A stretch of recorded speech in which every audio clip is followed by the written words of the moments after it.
It was supposed to be one of the happiest moments of my life, sitting with my new husband, looking through our wedding photos, reliving the joy of our big day. But what happened next shattered everything. While flipping through the pictures, Mark froze, his face turning pale. "She's in the background," he whispered. I laughed, thinking he was joking, but when I turned and saw the face in the photo, my heart stopped, and that was just the beginning. I'm Lily Bennett, and like many women, I had spent years dreaming about my wedding day. Mark and I had been together for 5 years before we finally tied the knot. He was my best friend, my partner in every way, and we'd built such a solid foundation together. Our wedding was everything I had hoped for, intimate, filled with love, and surrounded by our closest family and friends. The day felt perfect. We were perfect. The next morning, we woke up in our new home, still basking in the glow of the day before. The sun streamed through the windows, and the whole house felt light and warm. The idea of looking through our wedding photos sounded like the perfect way to continue celebrating. I was excited to relive the day, to look at all the pictures that had captured our love and happiness. Mark and I sat together on the couch, flipping through the album that the photographer had delivered. Each photo told a story. Our first kiss as husband and wife, the smile on my father's face as he walked me down the aisle, the laughter shared between our closest friends. It felt so natural, like we were still in the moment, living that joy all over again. As I looked at one photo, Mark's finger hovered over the page, and he suddenly stopped. "Lily," he said, his voice sounding strangely quiet, almost as if he were holding back something. "She's in the background."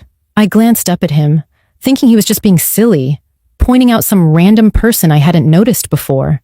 "What do you mean, she's in the background?" I asked, laughing lightly, thinking he was just playing around. He didn't laugh back, though. He looked at the photo again, his face growing serious. "Look," he said, his finger tracing the outline of a figure standing just behind the guests in the photo. At first, I didn't understand what he was talking about. It was a wide shot from our reception, and there were several people standing and mingling in the background. But as I followed where Mark was pointing, I noticed a woman's face. I looked at the photo again, my stomach sinking. It was a woman I didn't recognize standing behind our guests, almost blending into the background. She had dark hair, and although her face was partially obscured, I could make out a faint, eerie smile. There was something about her that felt out of place. I frowned, thinking I had just missed her in the chaos of the wedding. But Mark's face had gone pale, and he wasn't smiling anymore. "Who is she?" I asked, my voice softer now, filled with confusion. Mark hesitated, his eyes scanning the photo like he was trying to place her. "I don't know," he said quietly, his tone serious now, "but I've seen her before." I stared at him, trying to understand what he was saying. "What do you mean, you've seen her before? Where?" Mark's eyes darted nervously. "I don't know. It's just, this isn't the first time I've noticed her. I think she's been following me for a while." A chill ran down my spine. I couldn't make sense of what Mark was saying. This was a wedding photo. How could he have seen this woman before? Why would she have been at our wedding? I started to laugh, trying to dismiss the uneasy feeling growing inside me. "Mark, are you joking? Maybe she was just a guest or someone who was part of the catering staff," I suggested, but the laugh didn't come out right. The words sounded hollow in my own ears. Mark didn't laugh with me. His eyes remained locked on the photo, his expression serious and tense. "I don't think so, Lily. I'm not sure, but something about this doesn't feel right." I shook my head, trying to push aside the sense of dread creeping in. It was just a weird coincidence. A woman in the background, someone we didn't know, but Mark's reaction didn't sit right with me. Why was he so uneasy? Why did he look so afraid? The room felt smaller all of a sudden. The happy memories of the night before, the joy of our wedding, seemed to slip away as that stranger's face in the background of our photo began to haunt me. There was something about it, something about her, that felt wrong. And for the first time, I realized that maybe I wasn't the only one Mark had been thinking about when he said, "I do." I forced myself to shake the thought away, but as I stared at the photo, I couldn't stop looking at her face. Something wasn't adding up, and I wasn't sure I wanted to know what it meant. The more I stared at the woman in the background of our wedding photo, the more my stomach twisted. Mark was still looking at the picture, but his eyes were distant, lost in thought. He kept repeating, "I've seen her before," but I couldn't make sense of what he meant. The woman's face in the photo was partially obscured, but it was enough to recognize something about her. Her eyes were unsettling. There was a strange intensity in her gaze that made me feel uncomfortable, like she was staring right at us, even though she wasn't the focus of the photo. It made my heart race, and my thoughts began to spiral. I looked up at Mark, searching his face for some explanation, but his expression was hard to read. He had always been so confident, so steady, and now he looked like he had just seen a ghost. His usual calm demeanor had vanished, replaced with something more frantic. I had never seen him like this before. "Mark," I said, my voice shaking slightly. "Who is she? Why does she look so familiar to you?" He didn't answer right away. His jaw clenched, and he started running his fingers through his hair. "I don't know. I wish I could explain it," he muttered. "But she's been showing up in strange places, Lily. And now I see her here, at our wedding." The words hung in the air, thick with confusion. I felt the color drain from my face. "What do you mean she's been showing up? Are you telling me she's been following you?" I asked, my voice growing more frantic. Mark looked at me, but instead of reassurance, his eyes were filled with uncertainty. He nodded slowly, as if he didn't know how to put what he was feeling into words. "I don't know how else to explain it," he said, his voice barely above a whisper. "It's like she's been appearing at random times in my life. I saw her at a work event last month. I've spotted her in the background of some photos from old trips. And now, here she is, again, at our wedding." My heart began to race. This wasn't just some weird coincidence anymore. My mind couldn't process what he was saying, and the images of that strange woman began to fill my thoughts. Was Mark hiding something from me? Was this someone from his past? Someone I didn't know about? I wanted to brush it off, to believe that this was just some fluke, but deep down, I couldn't ignore the uneasy feeling building inside me. "Mark, why didn't you tell me about her before? Why didn't you mention her at all?" I asked, my voice trembling with frustration. He didn't answer right away. His eyes darted to the wedding photo again, his fingers grazing the edges of the page like he was afraid to touch it for too long. I could tell that this was weighing heavily on him, but I was struggling to understand why it seemed to be affecting him so much. "I didn't want to worry you," Mark finally said. "I thought it was just my imagination, that I was seeing things. But now that she's in our wedding photo, I can't ignore it anymore." I sat there, stunned by his admission. I wanted to believe him, to trust that he hadn't been hiding anything. But the more I thought about it, the more questions flooded my mind. Why hadn't he told me about this woman earlier? Why hadn't he been more open with me about her presence in his life? And why did he seem so frightened now? The last thing I wanted was to feel like I was being kept in the dark, but it felt like there were things about Mark's past that I had never known. My thoughts swirled around in my head, trying to make sense of the pieces. Could this woman be someone from his past? An ex-girlfriend, maybe? But if that were true, why had he never mentioned her to me before? And why did she keep showing up at odd moments? It didn't make sense. I had always trusted Mark completely, and the idea that he might have been hiding something, especially something so strange, was almost too much to bear. "Mark," I said, trying to keep my voice steady, "I need to know the truth. You can't keep this from me anymore. Who is she? What is going on?" He looked at me, his expression torn between guilt and confusion. "I don't know," he admitted, shaking his head. I wish I could explain it to you, but I can't. All I know is that she's been in the background of my life, and I don't understand why she's here now. I don't know why she's at our wedding. The words hit me like a wave. I had no idea what was happening, but it was clear now that there was something Mark hadn't shared with me. I was left with more questions than answers, and with each passing second, the knot in my stomach grew tighter. How could I trust Mark if I didn't even know the full truth about his past? And who was this mysterious woman who seemed to be lurking in the shadows of our life together? My mind raced, jumping from one possibility to the next. I felt trapped, caught in a whirlwind of confusion and fear.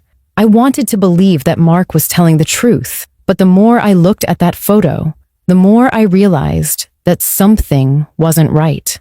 It wasn't just the woman in the background. It was the fact that Mark had kept this from me for so long. I didn't know where to go from here, but I knew I couldn't just ignore it. I had to find out the truth, no matter how much it hurt. As the minutes stretched into hours, I sat there with Mark, the wedding album open between us, staring at the photo that seemed to hold a secret neither of us could fully grasp. Mark's admission that the woman in the background had been showing up in his life over the years left me feeling overwhelmed, torn between trust and doubt. The man I had married, the one I thought I knew so well, had just revealed something that sent my world spinning. It felt like a betrayal, not because of the woman herself, she was a stranger to me, but because Mark hadn't told me about her. The more I thought about it, the more frustrated I became. I could see Mark was struggling, too. His hands were shaking slightly as he turned the pages of the album. Though his eyes were fixed on the photo, he wasn't looking at me anymore. It was like he was avoiding my gaze. I wanted to believe him, wanted to trust that he wasn't hiding something deeper. But the doubt that had started to creep in was now impossible to ignore. What else had he been hiding? If he hadn't told me about her, what else was there in his past that I didn't know? I had to face the truth. The more I tried to push the thoughts aside, the more the questions kept resurfacing. My mind raced as I stood up abruptly. I need to do something, I said, my voice shaky but determined. I felt like I couldn't sit there anymore, as if every second spent in that living room with the photos and the unanswered questions was suffocating me. Mark looked up at me, his face filled with confusion, but I could tell he wasn't fully ready to confront what was happening. I was, though. I had to be.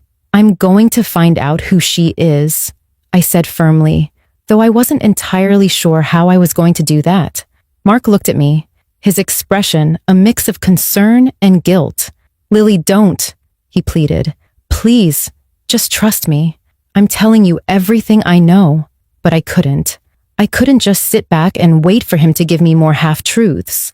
I couldn't keep pretending everything was fine when something felt so wrong. I needed answers. So, I grabbed my phone from the table, my fingers trembling as I dialed the number of the wedding photographer.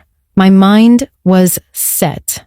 I needed to know more, and I was willing to do whatever it took. The phone rang, and I held my breath, waiting. The photographer, a friendly woman named Rachel, answered after a few moments. "Hello, Rachel?" I said, trying to keep my voice calm. "It's Lily Bennett. I hope you're doing well. I just have a quick question for you about some of the wedding photos." "Of course, Lily. How are you? Everything go well after the wedding?"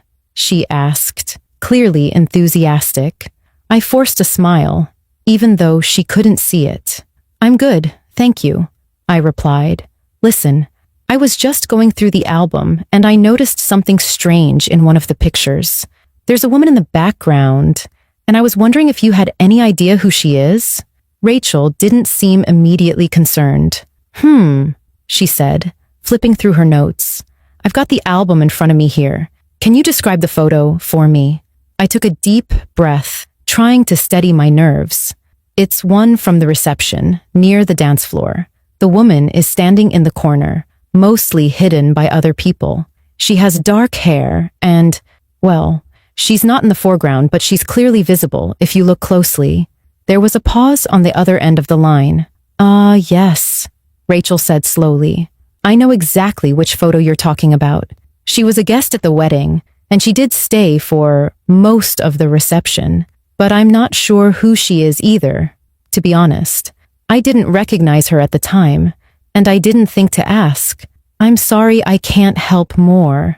My heart sank as I realized that Rachel couldn't provide any useful information. She hadn't recognized her either, and she didn't seem to have any more details to offer. Okay, thank you anyway, Rachel, I said, feeling a wave of disappointment wash over me. I hung up, still clutching my phone. I stared at it for a moment, my frustration building. This was only getting more complicated. I sat down on the couch again, the weight of the situation sinking in. Mark was still sitting there, looking at me with concern. Lily, please don't do this, he said softly, his voice pleading. Now, we'll figure it out together, okay? We don't need to go digging up things from the past. I turned to face him, my emotions bubbling to the surface. You don't get it, Mark. I can't just ignore this. You've been hiding something from me, and I need to know what it is.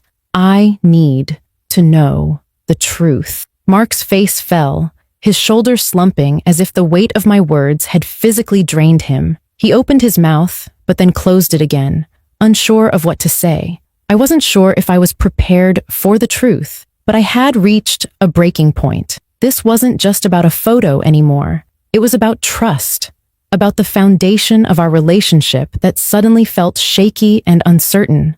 I'm not going to stand here and let this eat me alive, Mark, I said, my voice steady despite the storm inside me. I'm going to find out who she is, and I won't stop until I do. Mark didn't argue this time. He sat silently, his gaze fixed on the floor. I could see the guilt in his eyes, but it was too late for apologies. I was no longer waiting for him to give me answers. I had to take control of the situation. I had to know the truth, no matter what it cost. And as I stood up and walked toward the door, the resolve in my chest only grew stronger. The only thing that mattered now was finding out what Mark was hiding, and I was ready to face whatever that truth would bring. The hours after my conversation with Mark were filled with a suffocating silence. I could feel the tension between us, thick in the air, as if it was pressing on every inch of the room. Mark hadn't said much after I told him I was going to find out the truth. He just sat there, quietly staring into space, and I could see the guilt written all over his face. I knew that he was struggling, torn between the truth and the fear of what would happen if I found out. But I wasn't backing down. I couldn't. I spent the next few hours scouring the internet, digging through social media, and looking for any clues I could find. I was desperate for answers. Each search made my heart race, my hands tremble with anticipation. I felt like I was unraveling something that had been hidden for too long, something that had always been there beneath the surface. It wasn't just about the woman in the photo anymore. It was about the truth, about Mark, about the life we had built together. The more I searched, the more questions I had, and the more I realized I didn't know if I could trust the man I had married. At one point, I found a name, a social media account linked to a woman named Clara, the same woman from the photo. Her account was private, but there was a mutual friend from Mark's college days. That was the first real lead I'd found. I clicked through, feeling my heart pound in my chest. I had to know if this was the same woman, and if so, what the connection was. I messaged the mutual friend, explaining the situation as briefly as possible, just asking if they knew anything about Clara. When the message went through, I felt like I was waiting for something big to happen, something that would either confirm my suspicions or shatter them completely. About an hour later, I received a reply. The message was short but direct. Clara was Mark's ex. They were serious for a while, even after college, but he broke it off. She never took it well. I didn't know she was at your wedding. The words hit me like a slap to the face. Mark had been hiding this from me. He had kept his past with Clara hidden, never telling me about their relationship, never even mentioning her name. The truth was staring me in the face now, and it was too much to ignore. Everything I thought I knew about Mark seemed to be crumbling in front of me. I grabbed my phone and dialed Mark's number, my heart pounding in my ears. It rang a few times before he picked up. His voice was low, hesitant. "Lily," he said, sounding almost afraid. "What's going on?" "I know who she is," I said, my voice steady despite the whirlwind inside me. "I know about Clara. Why didn't you tell me about her, Mark?" There was a long silence on the other end of the line. "Lily, Mark started, but I cut him off, too angry to let him make excuses. "Don't," I said, my voice sharp. "Don't tell me you were just trying to protect me. You were hiding something from me. Why wasn't I allowed to know about her, about your past?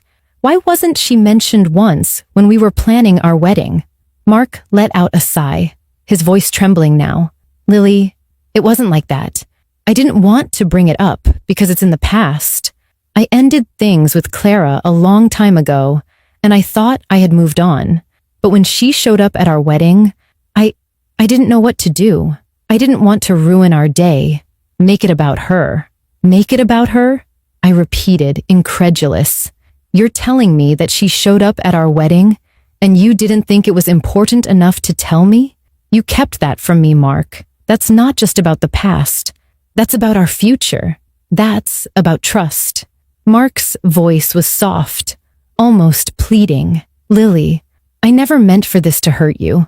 I swear, I never thought she'd show up. I had no idea she was going to be there, and I didn't know what to say when I saw her. It was a mistake, and I should have told you earlier, but I didn't want to hurt you." His words were laced with regret, but they didn't make me feel better. I wanted to believe him. I really did.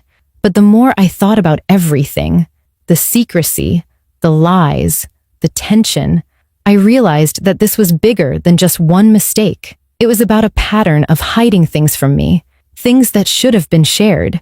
I had given him my trust, and he had broken it. "Mark," I said, my voice trembling, "I can't do this. I can't keep living in the dark. I don't know if I can trust you anymore. I need to feel safe in my own marriage. And right now, I don't." There was silence on the other end, and I knew that this was the moment of no return. I had heard enough. I had been patient enough. But now, the damage had been done. I couldn't go back to the way things were. "I need space," I said, my voice cracking. "I need time to think about everything." I hung up the phone before he could respond. My heart felt like it was breaking, but I knew I had to do what was best for me. I couldn't keep pretending everything was fine when it wasn't, and I couldn't allow myself to live with this betrayal any longer. I spent the rest of the evening in a daze. I looked at the wedding photos again, and for the first time, I didn't see the memories I had once cherished. All I could see was the woman in the background, the face that had changed everything. And as the night stretched on, I realized that I had to take control of my life. No more living in uncertainty. No more second-guessing. The next morning, I made a decision. I wasn't going to keep the wedding album, a reminder of all the lies. I deleted every single photo, the ones that once held so much joy, and as the album disappeared from my phone, I changed the locks on the house. It was time to move forward. No matter how much it hurt, I had to protect myself and my future. The truth had come to light, and I had learned the hardest lesson of all. Trust is fragile, and once it's broken, it's almost impossible to repair. The days after I confronted Mark felt like I was living in a fog. The weight of the decision I had made to change the locks, to delete the wedding photos, was still heavy on my chest, but I knew it was necessary. The woman in the background of the photo, Clara, had become a symbol of everything that had gone wrong. It wasn't just the fact that Mark had kept her from me. It was the realization that I had been blind to the cracks in our relationship. I had trusted him without question, believed in the perfect life we were building. But now that trust was shattered. The morning after I made the decision to change the locks, I sat in the living room, staring out the window at the quiet street outside. It was the first moment of peace I had felt in days, but it was fleeting. I knew I had to face the reality of what came next. Mark had tried to apologize, tried to explain himself, but the damage had already been done. Words couldn't fix what had been broken. Mark called me several times that day, but I didn't pick up. I wasn't ready to hear what he had to say. I had already heard it all. How sorry he was. How much he regretted hiding the truth. How he never meant for it to come to this. But none of that mattered anymore. I couldn't pretend I didn't feel betrayed. I couldn't ignore the fact that he had kept something so important from me. Something that would have changed the way I looked at our relationship from the start. I couldn't just brush it aside because he was sorry. I needed to protect myself first. I spent the next few days in a haze of emotions. I stayed at home, going through the motions of daily life, but everything felt different. Every corner of the house, every item that had once symbolized our life together, now felt tainted. I couldn't look at the wedding dress hanging in the closet without feeling a pang of pain. I couldn't walk past the living room without remembering how we had laughed and made plans for our future. It was all a lie now, at least in my eyes. The life I thought we had built together wasn't what I had imagined. It had been based on a foundation of half-truths and hidden secrets. But amidst the pain, something else started to emerge. Clarity. I realized that, in order to move forward, I had to reclaim my sense of self. I couldn't keep living in the shadows of Mark's past mistakes. I had to step into my own light, even if it meant facing the uncomfortable truth that not every relationship is meant to last forever. I had to learn to trust myself again, to make choices that were in my best interest, not just for the sake of holding on to something that was broken. I knew the road ahead wasn't going to be easy. I couldn't just erase the years I had spent with Mark, the love I had thought we shared. I had invested so much into our marriage, believing in the vows we made, trusting that we were building a life together. But the reality was, we had been living in two different worlds, and I couldn't keep pretending that everything was okay. I needed honesty, transparency, and trust in my relationships, and Mark had failed to provide that. I spent a lot of time reflecting on what I wanted from my future. I wasn't angry anymore. I was sad, yes, but more than anything, I was determined. I couldn't let this define me, and I couldn't let it destroy me. It was time to take control of my life, to reclaim my peace, and to rediscover who I was outside of a marriage that no longer served me. Eventually, I picked up the phone and called Mark. I hadn't spoken to him in days, and the silence between us had been deafening. When I heard his voice, it was full of uncertainty, but there was a quiet hope in it too. "Lily, I'm so sorry," he said, his voice shaky. "I don't know how to fix this, but I will do whatever it takes to make things right." I took a deep breath before responding. "Mark, I don't know if there's anything that can be fixed. I need time to think, to figure out what I really want. I can't keep pretending that everything is okay. I need space to heal, and I need to trust myself again before I can even think about what comes next." He was quiet for a long moment, and I could hear the weight of my words settling in. He didn't argue, didn't try to convince me to stay. "I understand, Lily. I'll give you the space you need. I just want you to know that I'm here, and I'll be waiting if you ever decide you want to talk." I hung up the phone, and for the first time in days, I felt a sense of relief wash over me. I didn't know what the future held. I didn't know if Mark and I would ever find a way back to each other, or if this was the end of our story. But in that moment, I knew I had made the right choice. I had chosen myself, and that was the first step toward healing. The days turned into weeks, and I focused on rebuilding my life. I took time for myself, reconnecting with old friends, rediscovering passions I had forgotten, and slowly, I started to feel whole again. The pain didn't go away overnight, but I was learning to live with it, to move forward. I wasn't sure if I would ever trust someone the same way again, but I knew that I had learned some invaluable lessons. I had learned to listen to my instincts, to prioritize my well-being, and most importantly, I had learned that my happiness was not dependent on anyone but myself. The road ahead was still uncertain, but for the first time in a long time, I felt free. Free from the lies, free from the uncertainty, and free to live my life on my own terms. And that, I realized, was the most important thing of all.